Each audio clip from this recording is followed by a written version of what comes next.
Hello students, welcome to your English class. I hope all of you are fine. So today we are going to start our non-finites. It is a very important topic students, but before starting the topic you must see the video related to the verb so that you can understand the non-finites very easily. So students, we can divide the verbs in two parts. First is finite and second is non-finite. इनमें क्या difference होता है? Finite verbs change according to subject and tense.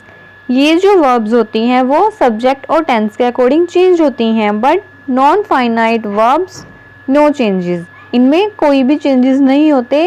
What ever the subject is singular और plural, whatever the tense is present, past, future, they will remain the same. Now let's start with the non-finite verbs. Non-finite verbs are of three types. First is infinitive, second is gerund and third is participle. Three types की होती हैं, infinitive, gerund and participle. तो इनको हम one by one पढ़ेंगे. Firstly C the example. He wants to play cricket. They want to play cricket. He wanted to play cricket. ये जो तीनों सेंटेंस हैं इनमें हमने अलग अलग टेंसेस को यूज़ किया है, अलग अलग सब्जेक्ट को यूज़ किया है. सो सी स्टूडेंट्स, इन सेंटेंसेस में जो वांट है वो हमारी वर्ब है, लेकिन वो जो है चेंज हो रही है. Firstly he wants, because he singular है तो उसके साथ वांट्स यूज़ किया. दे वांट, ही वांटेड, क्योंकि हमने पास्ट टेंस यूज़ किया है. तो ये जो वर्ब है वो हमारी सब्जेक्ट और टेंस के अकॉर्डिंग चेंज हो रही है. But see the play here in three sentences. Play जो है वो भी हमारी एक वर्ब है, लेकिन वो चेंज नहीं हो रही, इट रिमेन सेम. सो ये हमारी एक नॉन फाइनाइट हो गई. Now let's start with infinitives. These verbs are the base form and use to before them. Infinitives की पहचान हमारे पास क्या होती है कि इन वर्ब से पहले टू यूज करते हैं. टू आएगा देन वर्ब की फर्स्ट फॉर्म.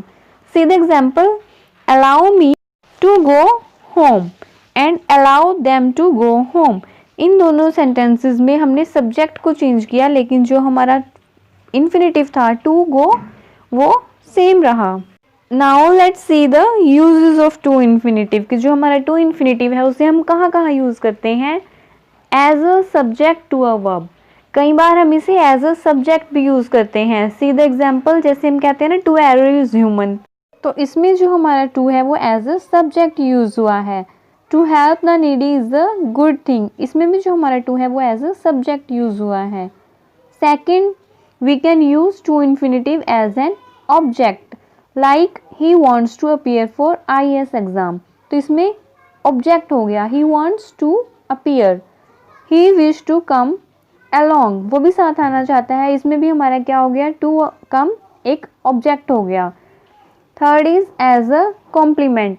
जो हमारा टू इन्फिनेटिव है हम उसे एज अ कॉम्प्लीमेंट भी यूज़ करते हैं. See the most important thing is to live peacefully. The need of the hour is to solve the problem. Next is with an adjective. हम अपने टू इन्फिनेटिव को adjective के साथ भी use करते हैं. Like it is good to laugh whole heartedly. She is tough to handle. Next is qualify a noun. कई बार जो हमारा टू इन्फिनेटिव है वो नाउन को क्वालिफाई करता है. Like it is a matter to be discussed. It is a question to ponder. अब हमने अपने टू इन्फिनेटिव के यूजेस तो देख लिए, लेकिन हमारे पास कुछ इन्फिनेटिव्स ऐसे भी होते हैं जो विदाउट टू होते हैं. टू वाले को तो हम इजिली रिकॉग्नाइज कर सकते हैं. विदाउट टू इन्फिनेटिव के बारे में पढ़ेंगे. After modal verbs need and dare. Need और डेयर के बाद जब भी हम इन्फिनेटिव यूज़ करेंगे तो विदाउट टू होगा. मीन्स नीड और डेयर के साथ कभी भी हम टू यूज़ नहीं करते. See the example. You need not go there. हम ऐसे कभी नहीं कहेंगे you need not to go there. You dare not speak to me like this.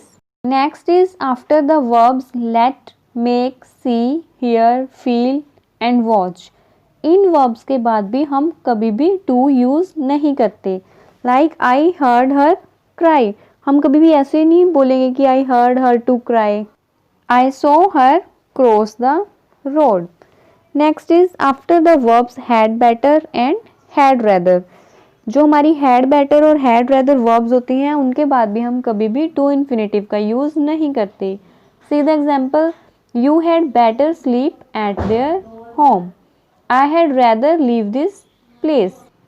After but then and expect, but then and expect के बाद भी हम कभी भी टू इन्फिनेटिव का यूज़ नहीं करेंगे। See the example, she could do everything but bake a cake, she did nothing except read. हम ऐसा नहीं बोलेंगे she did nothing except to read, we say she did nothing except read. Now here are some examples. See the example, watch them carefully, read them and try to understand the examples. So I hope all of you have understood the infinitive very clearly. Next, gerund and participle we will read in our next video. I hope all of you have understood. But if any student have any problem, they may ask to me. Thank you students.